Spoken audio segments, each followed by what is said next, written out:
नमस्कार, पद्मेश 24/7 में आपका स्वागत है। मैं हूं अर्चना मिश्रा। सबसे पहले एक नजर आज की हेडलाइंस पर।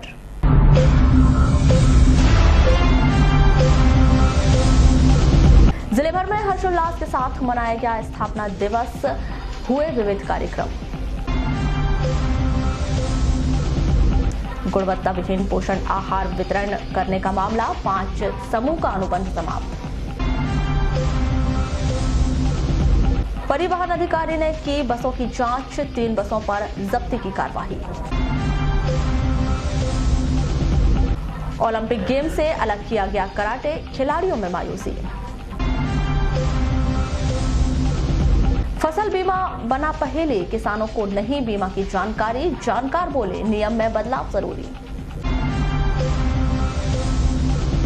फिर निकला चिटफंड का जिन, ग्रामीण थाना में जमाकर्ताओं ने कराई शिकायत। डायलिसिस मशीन लगने में देरी, 6 महीने बाद भी नहीं हुआ प्रस्ताव तैयार। काली पुतली गार्डन परियोजना तैयार, 28 दुकान का होगा निर्माण। और श्री गुरु नानक देव जी का 550वां प्रकाश पर्व के अवसर के पूर्व विविध कार्यक्रम शुरू। और अब खबरें विस्तार से। 1 नवंबर को मध्य प्रदेश राज्य का स्थापना दिवस जिले में भी समारोह पूर्वक मनाया गया। जिला मुख्यालय बालाघाट में मुख्य समारोह पुलिस परेड ग्राउंड में आयोजित किया गया। इसमें मध्य प्रदेश विधानसभा की उपाध्यक्ष हिना कावरे मुख्य अतिथि के रूप में उपस्थित रही। इस कार्यक्रम में बालाघाट रेंज के पुलिस महानिरीक्षक केपी वेंकटेश्वर राव, उप महानिरीक्षक RS डहरिया, जिला पंचायत के अध्यक्ष रेखा बिसेन, कलेक्टर दीपक आर्य, पुलिस अधीक्षक अभिषेक तिवारी, जिला पंचायत के मुख्य कार्यपालन अधिकारी रजनीश सिंह, सहायक कलेक्टर अक्षय तेमरावाल, अपर कलेक्टर शिव गोविंद मरकाम, सभी विभागों के अधिकारी, नगर पालिका के पार्षद व गणमान्य नागरिक तथा छात्र छात्राएं उपस्थित रहे। पुलिस परेड ग्राउंड में आयोजित मुख्य समारोह में मुख्य अतिथि हिना कावरे ने तिरंगा झंडा फहराया तथा मुख्यमंत्री कमलनाथ के संदेश का वाचन किया।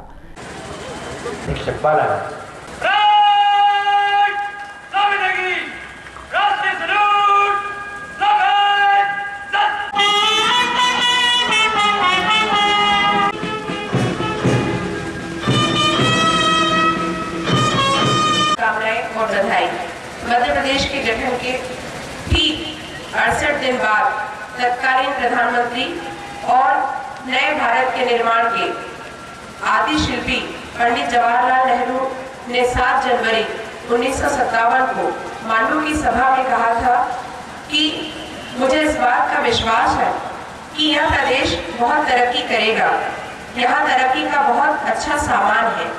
मैं चाहता हूँ कि यहाँ की जनता आगे बढ़े, लेकिन याद रखें कि आगे तो हम अपने आप से बढ़ते हैं। सबकी भलाई होगी और देश को भी लाभ होगा। आज 63 वर्षों के बाद मध्य प्रदेश पंडित नेहरू की आशाओं का प्रदेश बन पाने की ओर अग्रसर है। इसके पश्चात उन्होंने सभी व्यक्तियों को मध्य प्रदेश के सर्वांगीण विकास में अपना सर्वश्रेष्ठ योगदान देने का संकल्प दिलाया। समृद्ध प्रदेश के निर्माण तथा समाज के सभी वर्गों के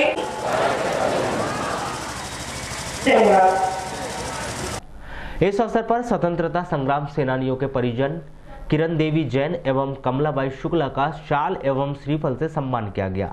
इसके पश्चात नीलेश वायकर के नेतृत्व में जिला पुलिस बल, होमगार्ड एवं NCC के छात्र छात्राओं के द्वारा मार्च पास्ट कर तिरंगे झंडे को सलामी दी गई।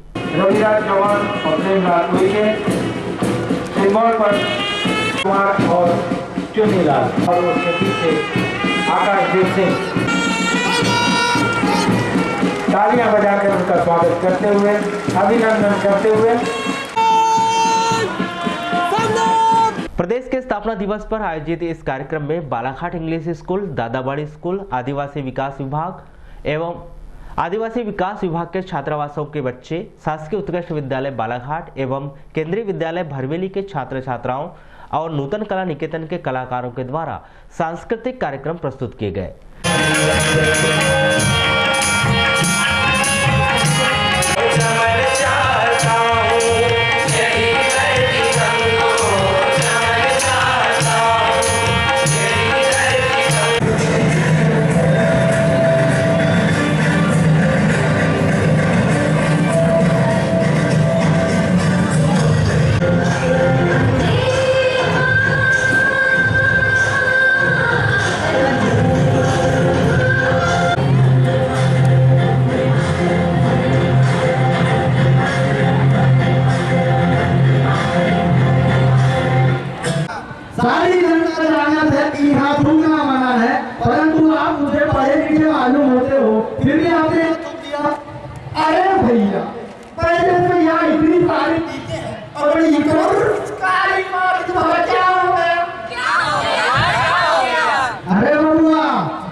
अपने मध्य प्रदेश के दामन में एक और धप्पा है धप्पा। इसलिए मत थूको यहाँ वहाँ पान। स्वच्छता का हो।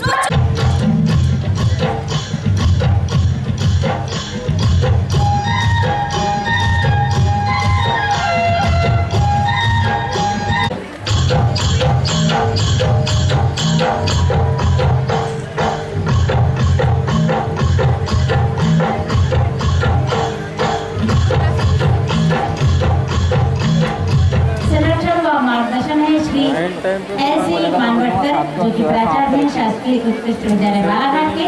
सहयोगी जो टीचर्स हैं और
कार्यक्रम के मुख्य अतिथि विधानसभा उपाध्यक्ष शीना कावरे ने स्थापना दिवस समारोह में मार्च पास्ट करने वाले पुलिस एवं होमगार्ड के जवानों एवं एनसीसी के छात्र छात्राओं एवं सांस्कृतिक कार्यक्रम में हिस्सा लेने वाले छात्र छात्राओं व कलाकारों को प्रशस्ति पत्र एवं शील्ड देकर सम्मानित किया गया। कार्यक्रम का समापन राष्ट्रगीत वंदे मातरम के गायन के साथ किया गया। कालीपुतली स्थित गार्डन को नगर पालिका परिषद जल्द ही व्यावसायिक रूप देने जा रही है। बढ़ते अतिक्रमण और लोगों की मांग के अनुसार गार्डन में कुल 28 प्लेटफॉर्म और दुकान तैयार किए जा रहे हैं, जिसमें फुटपाथ पर दुकान लगाने वाले अपनी दुकान लगा सकेंगे। इसके वितरण के लिए बकायदा पूरी प्रक्रिया के तहत कार्रवाई करने की तैयारियां चल रही है। कार्य वहाँ पर जो चाट फुल्की वाले हैं, तो वहाँ छोटे व्यवसायी बैठते हैं, तो अब अतिक्रमण ना हो, रोड पे ना आए, इसलिए उनके लिए प्लेटफॉर्म बना के हम लोग दे रहे हैं। व्यवस्थापन अब शेष बचेगी तो वो हमारा जो नियम है, नियमों की जो प्रक्रिया होगी उसके अंतर्गत देंगे। तो कितनी दुकानें बनना है? टोटल 28 है, उसमें से कुछ व्यवस्थापन पे जाएंगे, शेष नीलामी प्रक्रिया। जो छोटे गुमटी वाले वहाँ बैठते हैं। जिला चिकित्सालय में लगाई जाने वाली 8 डायलिसिस मशीन शुरू किए जाने में लगभग 6 महीने की देरी लग सकती है।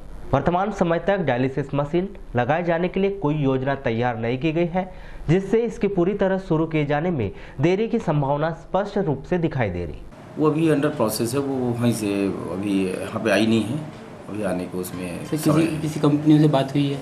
नहीं, ये अभी हमारे पास इसका सूचना नहीं है, वहाँ से भोपाल से हो रहा है। यहाँ से डायलिसिस वार्ड जो बनना है वो जिला चिकित्सालय में किस तरह में बनेगा, उसकी क्या कुछ प्रोसेस है? कुछ उसके लिए साहब आए थे, उन्होंने देखा है और अभी उसमें अभी फाइनल नहीं हुआ कहाँ करना है। जैसी वहाँ से मिल जाए सूचना अपने को आने का, उसके बाद यहाँ पे कलेक्टर महोदय के निर्देशानुसार अपने यहाँ पे उसको चेंज कर देंगे। वहाँ पे आपको बता दें कि कलेक्टर दीपक आर्य के द्वारा लगातार जिला अस्पताल से बेहतर सुविधा मरीजों को दिए जाने की योजना बनाई जा रही है, लेकिन डायलिसिस मशीन में अब तक कोई तैयारी न होने की वजह से इसकी पूरी प्रक्रिया में 6 महीने से अधिक का समय लगना लगभग तय माना जा रहा है, जिससे किडनी की समस्या से पीड़ित जिले के मरीजों को और बेहतर सुविधा के लिए इंतजार करना पड़ेगा। एक जमाना था जब बालाघाट सीपी एंड बरार प्रांत का हिस्सा था, जिसकी राजधानी नागपुर हुआ करती थी। तब हर छोटे बड़े प्रशासनिक कामकाज के लिए संतरा नगरी नागपुर की दौड़ लगानी पड़ती थी। राज्य पुनर्गठन आयोग के द्वारा मध्य प्रदेश का गठन किया गया तो बालाघाट को भी जोड़ लिया गया। यही वजह है कि अब जिले के लोग संस्कृति में गोंड और मराठा साम्राज्य की छाप दिखाई देती है। मध्य प्रदेश स्थापना दिवस के मौके पर किसी बुजुर्ग के पास बैठो तो यादों की धुंधली तस्वीर फिर ताजा होती है। इन 63 साल के सफर में बालाघाट प्रगति के पथ पर पिछड़ा हुआ दिखाई देता है। रोजगार के साधन न के बराबर है और जिले की लाइफलाइन कही जाने वाली डूटी नहर से लेकर सभी छोटे बड़े जलाशय बांध ब्रिटिश शासनकाल की देन के रूप में दिखाई देते हैं। लंबे समय तक सीपी एंड बरार के साथ जुड़े होने के कारण बालाघाट जिले की संस्कृति में मराठा और गोंडवाना दोनों का ही मिला जुला असर दिखाई देता है। हालांकि बालाघाट गोंडवाना शासकों की धरती रही है और यहाँ पर उनका अच्छा खासा गौरव रहा है। जनसंख्या के हिसाब से भी गोंडवाना समाज की अच्छी खासी यहाँ पर संख्या है।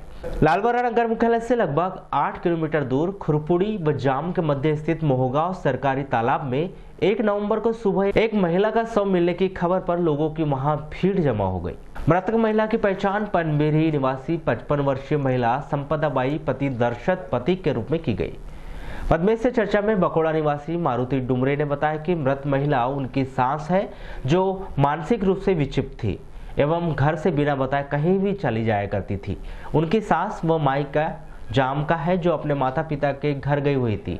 शायद तालाब के पार से आते समय वह फिसल गई होगी। पुलिस ने मर्ग कायम कर मामले को विवेचना में लिया है। पहले 2-3 बार फतेह उठा लिया हमारे घर पे। नहीं, आपको कैसे पता चला जो कि घटना घटी? तो अभी मेरे को कोई ने फ़ोन करके बताया मेरे साले ने कि ऐसा ऐसा घटना हुई कि मैं यहाँ पे आया जी। ये पहले से मेंटल पागल थी पहले से जी। तो ये वहाँ कहाँ गए थे? ये जाम गए थे, इनके घर पे, इनके माँ बाप का घर है वहाँ पे। वहाँ गए थे जी, हमारे मौसी सास है सगी। तो वहाँ रहने गए थे? जी रहने गए थे। वो मेजबान नाते से वहाँ से आई, इधर से बुद्धि का क्या हुई मालूम नहीं अपने को। तो उन्होंने फ़ोन करे तो वहाँ पे परिचय पत्र रहा होगा तो वहाँ से फ़ोन करे कि या वही जाके देख लो करके, तो इसलिए आया मैं। आंगनवाड़ी केंद्रों के बच्चों को गुणवत्ताहीन पोषण आहार प्रदान करने, बच्चों को शासन के द्वारा निर्धारित मेनू के आधार पर पोषण आहार प्रदान नहीं करने और बार बार चेतावनी देने के बाद भी पोषण आहार प्रदान में कोई सुधार नहीं करने के मामले को गंभीरता से लेते हुए कलेक्टर दीपक आर्य ने 5 समूह को आंगनवाड़ी केंद्रों के बच्चों को पोषण आहार प्रदान करने के अनुबंध को समाप्त करने के आदेश दिए। बाल विकास परियोजना बैयर के 25 आंगनवाड़ी केंद्र, परियोजना बिरसा के 4 समूह के द्वारा 50 आंगनवाड़ी केंद्रों में पोषण आहार वितरण कर रहा था। परियोजना अधिकारी के द्वारा इन समूह के अध्यक्षों एवं सचिव को बार बार चेतावनी देने के बाद भी उन पर कोई असर नहीं हो रहा था और पोषण आहार प्रदाय कार्य में सुधार नहीं किया जा रहा था। आंगनवाड़ी केंद्रों को बच्चों के स्वास्थ्य एवं पोषण से जुड़े कार्य में गंभीर लापरवाही बरतने के कारण कलेक्टर दीपक आर्य ने इन 5 स्व सहायता समूह का अनुबंध तत्काल प्रभाव से समाप्त करने के आदेश दिए। फसल बीमा के नाम से केंद्र सरकार प्रतिवर्ष जिले के किसानों से करोड़ों रुपए वसूल कर रही है, लेकिन उसका लाभ कैसे मिले ये किसानों को नहीं मालूम। दूसरी ओर जानकार भी मानते हैं कि फसल बीमा के नियम में परिवर्तन किया जाना चाहिए। जिले के 2.5 लाख से अधिक किसानों के इस संजीदा मुद्दे पर पद्मेश न्यूज की टीम ने जब किसानों से लेकर जानकारों तक चर्चा की तो हर किसी ने अपना दर्द कुछ इस तरह बयां किया। बगदरा के किसान पूरन लाल किन्नरले बताते हैं कि पीढ़ियों से वे खेती करते आ रहे हैं, लेकिन आज तक फसल बीमा का लाभ उन्हें नहीं मिला और उन्हें इसके बारे में विशेष जानकारी तक नहीं है। फसल बीमा तो लगातार करीब 5-7 सालों से मतलब हमसे सोसाइटी के आदमी आते हैं वो और घर में भी आते हैं, घर से ले जाते हैं पैसा, 150-200 रुपये ले जाते हैं, रसीद तक नहीं देते हैं वो और फिर बीमा करा देते हैं। अच्छा, बीमा करा देते हैं। तो आपको मालूम है किन किन बिंदुओं पे बीमा होता है? इसके बारे में तो बताते ही नहीं, कोई रीति नहीं है। वो बस बोलते हैं कि तुम्हारी धान जब खराब हो जाएगी, बीमारी से बहुत ज़्यादा हो जाएगी, तब तुमको बीमा मतलब पैसा मिलेगा। तो अभी तक मिला है कि नहीं मिला? अभी तक हम जानते ही नहीं, मतलब इसका बीमा मतलब फसल बीमा तो मिला ही नहीं अभी तक। तो फसल बीमा किन चीज़ों पे होता है ये भी नहीं मालूम होगा? ये इसके बारे में कोई भी जानकारी नहीं, किन किन मतलब नियम क्या नियम है, उसमें किस नियम के आधार में किस मतलब कृषक आना चाहिए नुकसान पे, इसकी कोई जानकारी वो है भी नहीं है और मालूम भी नहीं। गाइडलाइन भी है सोसाइटी के अंदर भी वैसे कोई लिखा नहीं कि इतनी फसल या इतना ऐसा ऐसा होगा, वो भी कहीं है ही नहीं है सोसाइटी के अंदर। चंद्रशेखर नगपुरे कृषि के साथ साथ राजनीति में भी सक्रिय हैं। फसल बीमा के नियम को बेहतर तरीके से जानते हैं और बताते हैं कि उनका लाभ लेना बहुत टेढ़ी खीर है। उन्होंने फसल बीमा का लाभ लेते अब तक किसी किसान को नहीं देखा। निश्चित ही इसके नियम में कुछ बदलाव किया जाना चाहिए। अभी हमारे पर आज तक किसी किसानों को लाभ नहीं मिला है और जो बीमा की राशि कटती सोसाइटी के माध्यम से वो किसानों को जानकारी में लगती है हमें राशि कटी है और आज तक सोसाइटी द्वारा किसी किसान को वहाँ से रसीद नहीं दी गई है। मतलब जो भी राशि उनकी कटी हुई उसकी रसीद आज तक सोसाइटी के प्रबंधक द्वारा या वहाँ के कर्मचारी के द्वारा उनको रसीद नहीं दी गई किसान लोग को। और जो फसल हमारे फसल नुकसान हो रही है, जैसे हमारे यहाँ भी माहौल लगी है, अन्य बीमारी लगी है, जैसे बाढ़ आ रही है, जो अभी मतलब ओलावृष्टि हो रही है, मतलब जो अभी हमारे अभी लगभग 15 दिन से हमारे पानी का प्रकोप चल रहा है, इसमें किसानों की फसल काफ़ी मतलब उसमें नुकसान हो गई है। अच्छा, आपको मालूम है किन किन बिंदुओं पे लिया जाता है इसको? जैसे ही तो ये 70% मतलब जो किसानों की धान होती है उसका पूरा एरिया देखते हैं, उसके बाद वो मतलब उसका अनावरी निकालते हैं, अनावरी के बाद और क्या क्या प्रकार के उनकी जो नियम में आता है उनका। अच्छा, और जैसे सोसाइटी में जैसे काट लिया जाता है तो क्या सोसाइटी वालों के द्वारा बताया जाता है क्या सारी चीज़? नहीं, उनको उनके द्वारा तो बताया जाता है कि हमने बीमा काटे हैं आपको करके, और भी जो मतलब उसमें योजनाएं चल रही है उसमें हम कहीं भी फंस नहीं रहे बालाघाट जिले में। तो क्या होना चाहिए? जैसे इसमें जो शासन का जो निर्देश है उसमें मतलब चेंज होना चाहिए, और जिस किसान का नुकसान हुआ है जैसे अभी मतलब पानी आ रहा है, पानी से या माहौल लगी है, अन्य जो बीमारी लगी है उसमें संशोधन होना चाहिए जिससे कि उस किसान को लाभ मिल सके और जो हमारी बीमा राशि कट रही है। भारतीय किसान संघ के जिलाध्यक्ष जितेंद्र सिंह मोहारे सीधे आरोप लगाते हैं कि शासन जो बीमा राशि का पैसा वसूल करती है वह बेहद ही रहस्यमय ढंग से करती है। पहले बीमा राशि जितना खाद लेता था उसके अनुसार दिया जाता था, लेकिन अब प्रति हेक्टेयर के हिसाब से बीमा राशि काट ली जाती है। ये जो बीमा राशि है ये सरकार की ओर से, प्रशासन की ओर से किसानों द्वारा लिया जाता है। ये बड़ा रहस्यमय ढंग से लिया जाता है, ये ना किसानों को पता चलता है ना प्रशासन को पता चलता है। मैं बीमा कंपनी से अनुरोध करता हूँ कि पहले क्या था, किसान जो बीमा राशि देता था, जितना खाद लेता था उसके मान से उसका जब जमा करता था किसान फसल बेचने के बाद तो कटता था उस समय। अब क्या होता है, अभी नई सरकार बैठी है, अब किसान अगर इसके बाद 10 एकड़ भी है या 1 एकड़ भी है तो वो एकड़ के मान से उसमें बीमा राशि कटेगी उसकी। ये बिल्कुल गलत है, पहले भी गलत था, किसानों को बीमा राशि का फ़ायदा नहीं हुआ आज तक। हम भारतीय किसान संघ से इसका विरोध करते हैं और बालाघाट जिले के किसान से अनुरोध करता हूँ कि इस बीमा राशि का पूरा विरोध किया जाए और ज़िले में सरकार की ओर से मतलब मांग किया जाए, हम लोग किसानों की ओर से जो है सरकार से मांग किया जाए। क्या इसमें संशोधन होना चाहिए? नियम संशोधन बिल्कुल होना चाहिए, इसका विरोध करते हैं हम बिल्कुल। जनपद अध्यक्ष पूरनलाल ठाकरे आरोप लगाते हैं और बताते हैं कि सेवा सहकारी समिति द्वारा जबरन ही किसानों के बीमा के नाम पर राशि काटी जाती है, जिसे अनिवार्य कर दिया गया है। किस किस बिंदु पर फसल बीमा का लाभ दिया जाता है यह बताया नहीं जाता और अंत में अधिकारी और बीमा कंपनी के लोग मिलकर पूरा गड़बड़ घोटाला कर देते हैं। किसान जो होता है वो गांव में रहने वाला होता है, उसको सब चीज़ की जानकारी होती है, पर ये क्या होता है कि सेवा सहकारी समिति में जहां जिस माध्यम से फसल बीमा कराया जाता है, सबसे पहली बात तो यह है कि इन लोगों ने कंपलसरी कर दिए कि जिसने भी वहां पर लिया तो उसका बीमा कटना है। दूसरी चीज़ कि किस किस बिंदुओं पे मतलब फसल बीमा का लाभ मिलेगा ये क्राइटेरिया ये बताते नहीं हैं, और अंत में जाकर के ये लोग इंश्योरेंस कंपनी के साथ में साठगांठ करके जो यहाँ के प्रमुख पदाधिकारी हैं या जनप्रतिनिधि प्रमुख वाले हैं, ये लोग क्या करते हैं कि इंश्योरेंस कंपनी के साथ साठगांठ करके क्राइटेरिया को बढ़ा करके उसका मतलब लाभ जो है हम किसानों को नहीं मिलता है। जैसे इन्होंने कहा कि फसल अगर 70% नुकसान होगा तो आपको मतलब उसका लाभ मिलेगा, तो मेरा कहना मतलब ये है कि 70% नुकसान तक के कौन देखने वाला है? क्या 25% उसका रहना चाहिए? 25% अगर नुकसान हो रहा है तो 25% पे इतना मिलेगा, 40% पे इतना मिलेगा, 50 पे इतना मिलेगा, 70 पे इतना मिलेगा, 100 पे इतना मिलेगा। ये क्राइटेरिया बनाना चाहिए उनको। अब इन्हें बनाया कि 70-75% नुकसान हो तो 70-75% नुकसान हो जाएगा तो किसान खेत में बचेगा क्या?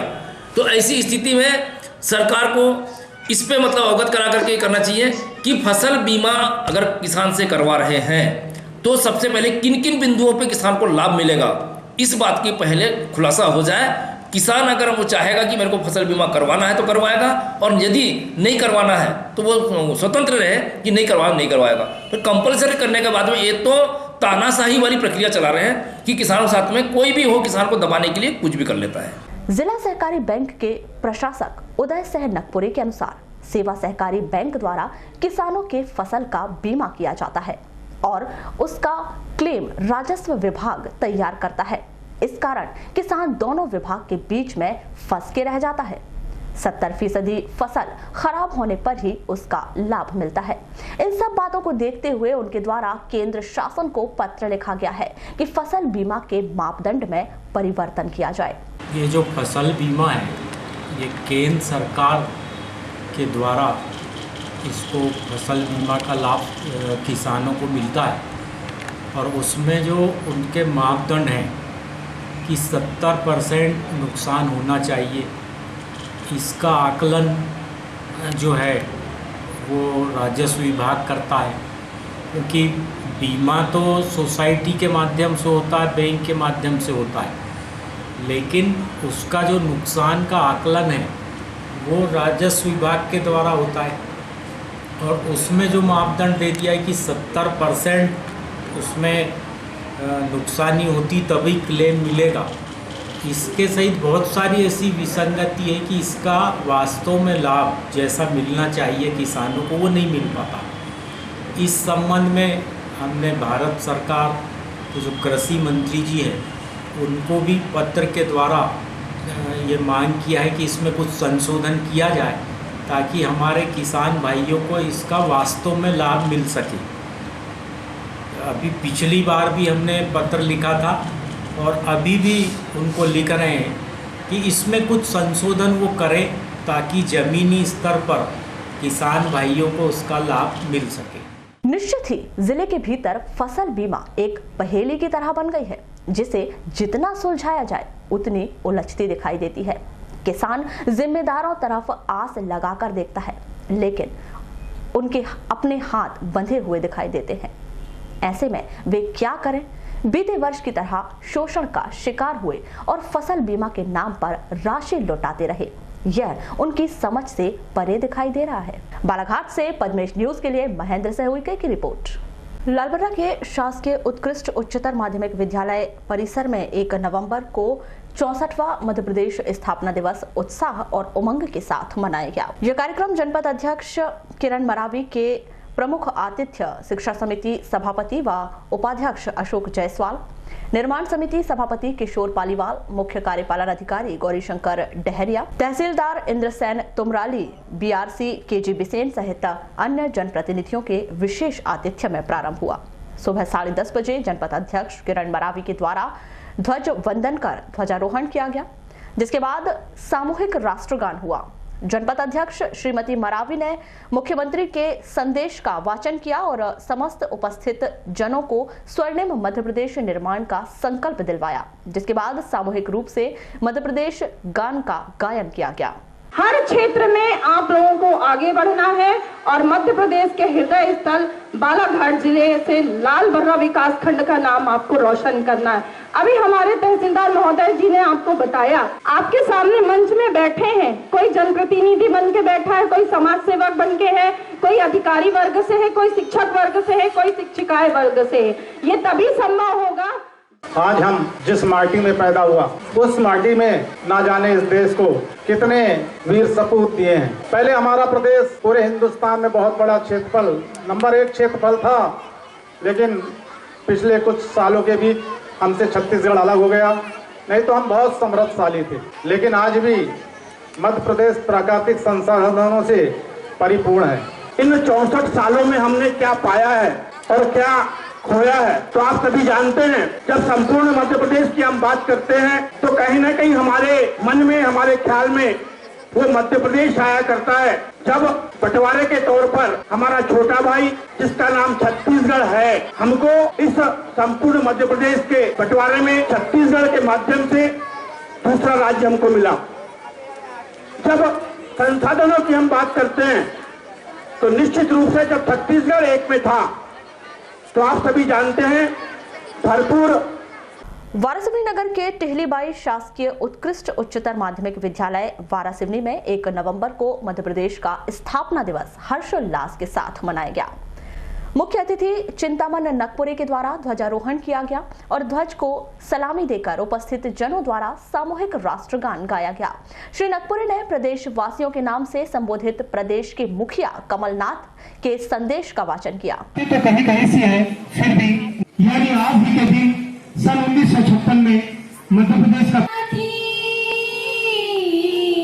सबका दाता सबका साथी शुभ का यह संदेश है। माँ की गोद पिता का आश्रय मेरा मध्य प्रदेश है। सबका दाता सबका साथी शुभ का यह संकल्प लेती हूँ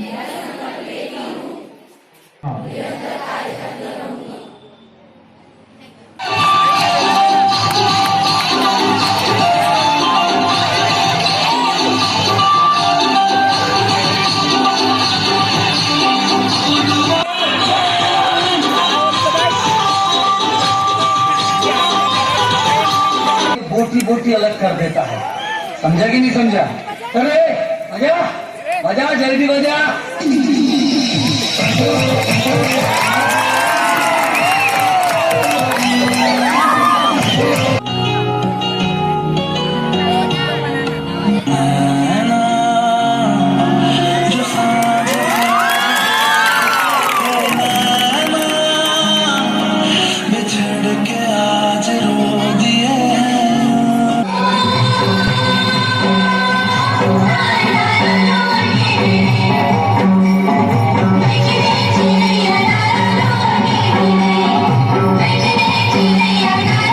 आदि शिल्पी पंडित जवाहरलाल नेहरू जी ने 7 जनवरी 1957 को मांडू की सभा में कहा था कि मुझे इस बात का विश्वास है कि यह मध्य प्रदेश बहुत ही तरक्की करेगा। यह तरक्की का बहुत अच्छा सामान है।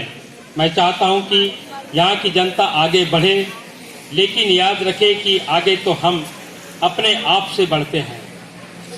आपस में मिलकर श्री गुरु नानक देव जी का 550वां प्रकाश पर्व बड़ी श्रद्धा भावना उमंग के साथ गुरुद्वारा प्रबंधक कमेटी एवं साध संगत जी के सहयोग से मनाया जा रहा है। सेवादार हीरा सिंह भाटिया ने पद्मेश से चर्चा के दौरान बताया कि श्री गुरु नानक देव जी के प्रकाश पर्व को मुख्य रखते हुए गुरुद्वारे में अनेक कार्यक्रम किए जा रहे हैं, जिसमें 1 नवंबर से लेकर 6 नवंबर तक सुबह 5 बजे से 7 बजे तक प्रभात फेरी गुरुद्वारे से समस्त वार्डों का भ्रमण किया जाएगा। गुरु घर के ज्ञानी जी द्वारा समस्त दुकान एवं घरों में जाकर अरदास की जा रही है।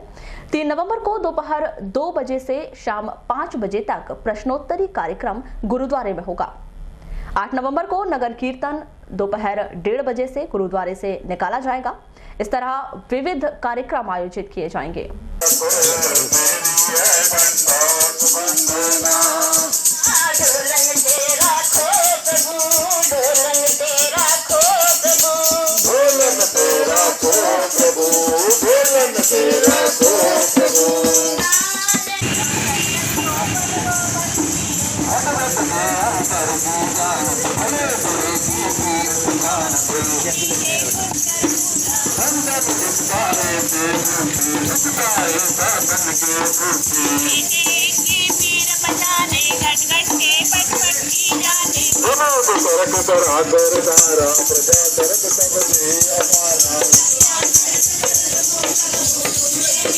शासन के निर्देश के तहत खेल एवं युवा कल्याण विभाग के द्वारा प्रांतीय ओलंपिक गेम्स की जोर शोर से तैयारी की जा रही है, लेकिन इस प्रदेश स्तरीय खेल प्रतिस्पर्धा से महत्वपूर्ण खेल कराटे को अलग कर दिया गया है, जिसके कारण जहां एक और कराटे खिलाड़ियों में मायूसी है, तो वहीं कराटे प्रशिक्षकों का कहना है कि कराटे खेल को प्रांतीय ओलंपिक गेम में शामिल न किए जाने का फैसला गलत है। इस पर प्रशासन को विचार करने की आवश्यकता है।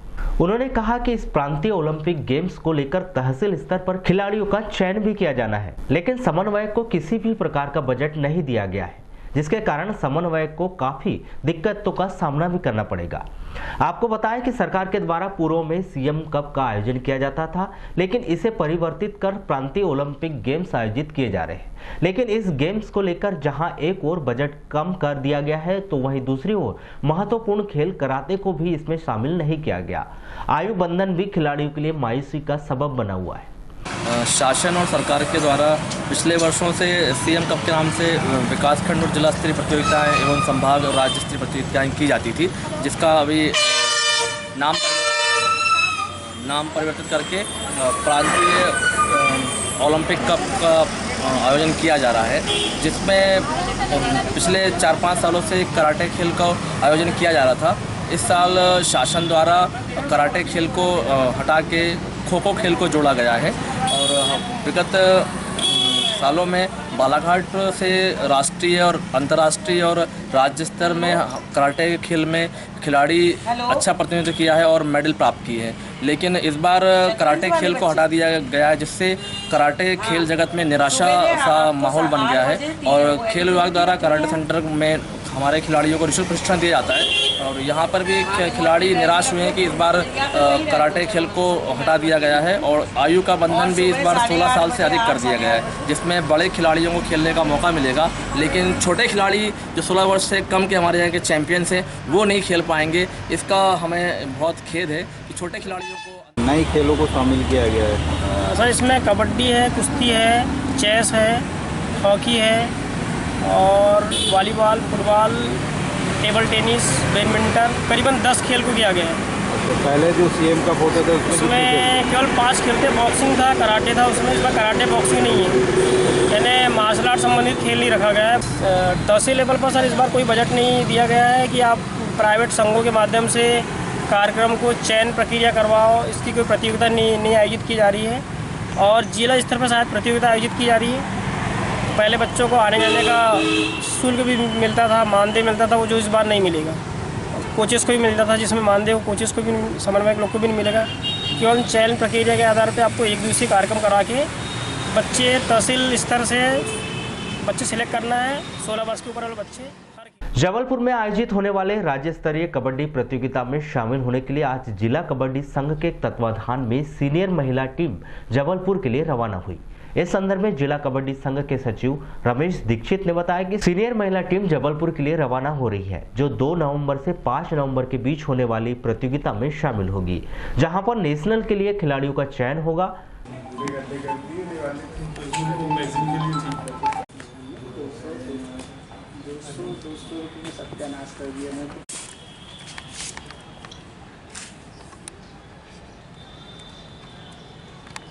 आज ये जिले की सीनियर कबड्डी टीम महिला जबलपुर में राज्य स्तरीय कबड्डी प्रतियोगिता 2 नवंबर से 5 नवंबर तक आयोजित है। उसमें मध्य प्रदेश की टीम का चयन होकर वो नेशनल खेलने पूना या गोवा, अभी वो डिसाइड डेट नहीं है, वहाँ जाएगी।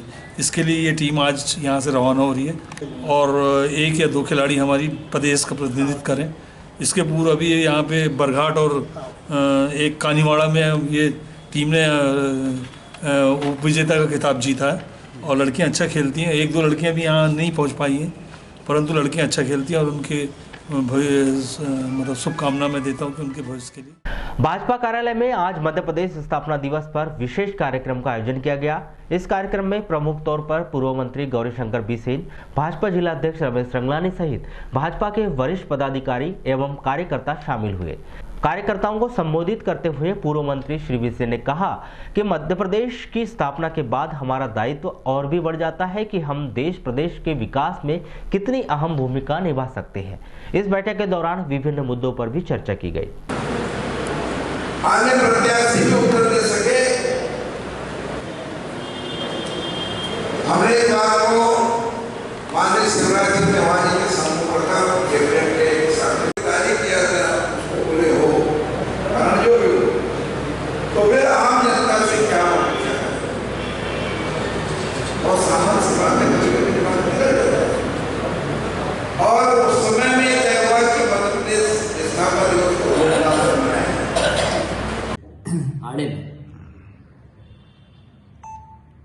बताएं भैया। आज हम यहाँ जिला भाजपा कार्यालय में हमारे नेता आदरणीय गौरीशंकर बिसेन जी, हमारे जिले के अध्यक्ष आदरणीय रमेश रंगलानी जी और सभी वरिष्ठ नेता और कार्यकर्ताओं की उपस्थिति में हमारे मध्य प्रदेश का स्थापना दिवस मना रहे हैं। साथ ही यह दीपावली मिलन समारोह एक छोटा सा कार्यकर्ताओं के बीच में मिलन का है। वारासिवनी नगर में स्थित जीनियस किड्स प्ले स्कूल के द्वारा 1 नवंबर को मध्य प्रदेश स्थापना दिवस कार्यक्रम रैली निकालकर मनाया गया। नगर के नेहरू चौक से दीनदयाल चौक तक बैंड बाजे की कदम ताल पर रैली निकाली गई, जिसमें बैनर पोस्टर के द्वारा मध्य प्रदेश की विरासत को बताते हुए प्रदेश स्थापना दिवस की बधाई दी गई। साथ ही रैली में कुछ बच्चों को प्रदेश की पहचान आदिवासी की ड्रेस पहनकर प्रस्तुत किया गया, जो रैली में आकर्षण का केंद्र रहा। उक्त रैली नगर के विभिन्न चौक चौराहों का भ्रमण करते हुए दीनदयाल चौक स्थित गांधी बाल उद्यान पहुंची, जहां पर रैली का समापन किया गया। कार्तिक मास के शुक्ल पक्ष की छठवीं को छठ पर्व के रूप में मनाया जाता है। यह पर्व खासतौर पर पूर्वी उत्तर प्रदेश, बिहार, झारखंड में मनाया जाता है, लेकिन समय के साथ साथ इन स्थानों से बालाघाट जिले पहुंचे स्थानों के लोगों द्वारा भी जिले में छठ व्रत मनाते हैं। पौराणिक मान्यताओं के अनुसार इस दिन सूर्यदेव की विशेष उपासना की जाती है। छठ पूजा के दौरान 36 घंटों तक व्रत रखा जाता है और डूबते हुए और उगते हुए सूर्य को अर्घ्य दिया जाता है।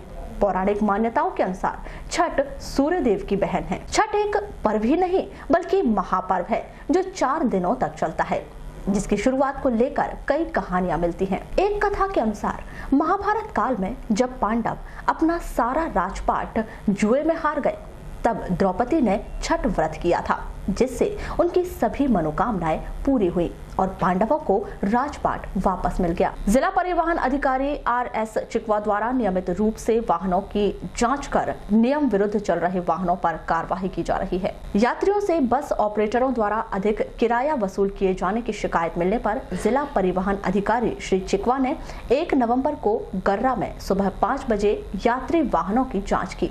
इस दौरान उन्होंने भोपाल एवं इंदौर से आ रही Nandan travels, Verma travels, Lalu travels एवं बालाघाट से अन्य स्थानों की ओर जा रही बसों की जांच की। जांच के दौरान उन्होंने यात्रियों से पूछा कि उनसे बस ऑपरेटरों द्वारा अधिक किराया तो नहीं लिया जा रहा है। यात्रियों से पूछा गया कि बस ऑपरेटरों द्वारा उन्हें टिकट दी जा रही है या नहीं और यात्रियों से अच्छा व्यवहार किया जा रहा है या नहीं। यात्रियों ने परिवहन अधिकारी को बताया कि उनसे निर्धारित किराया ही लिया गया है और टिकट भी दी गई है। यात्रियों ने बस ऑपरेटरों द्वारा गलत व्यवहार की शिकायत भी नहीं की। परिवहन अधिकारी श्री चिकवा ने गर्रा में वाहनों की जांच के दौरान 3 यात्री बसों को नियम विरुद्ध संचालित किया जाना पाया, जिस पर इन बसों को जब्त किया गया। परिवहन कार्यालय डोंगरिया में खड़ा कर दिया गया। जांच के दौरान नियम विरुद्ध चल रहे वाहनों से 11,000 रुपए का राजस्व भी वसूल किया गया है। परिवहन अधिकारी श्री चिकवा ने बताया कि वाहनों की जांच का अभियान सतत चलता रहेगा। विशेषकर स्कूली वाहनों एवं यात्री वाहनों की जांच की जाएगी और नियमों का पालन नहीं करने वाले वाहनों को जब्त कर लिया जाएगा। उन्होंने बताया कि ऑपरेटरों को भी चेतावनी दी गई है कि वे यात्रियों से अधिक किराया ना लें और यात्रियों से अच्छा व्यवहार करें। बुलेटिन के अंत में एक बार फिर नजर डालते हैं आज की हेडलाइंस पर।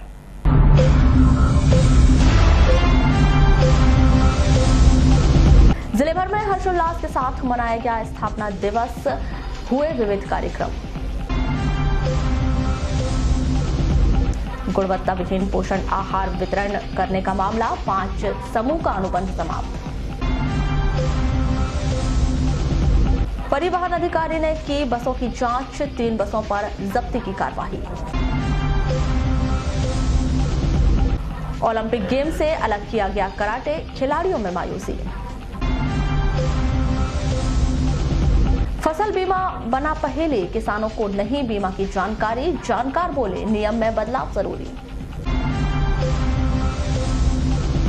फिर निकला चिटफंड का जिन, ग्रामीण थाना में जमाकर्ताओं ने कराई शिकायत।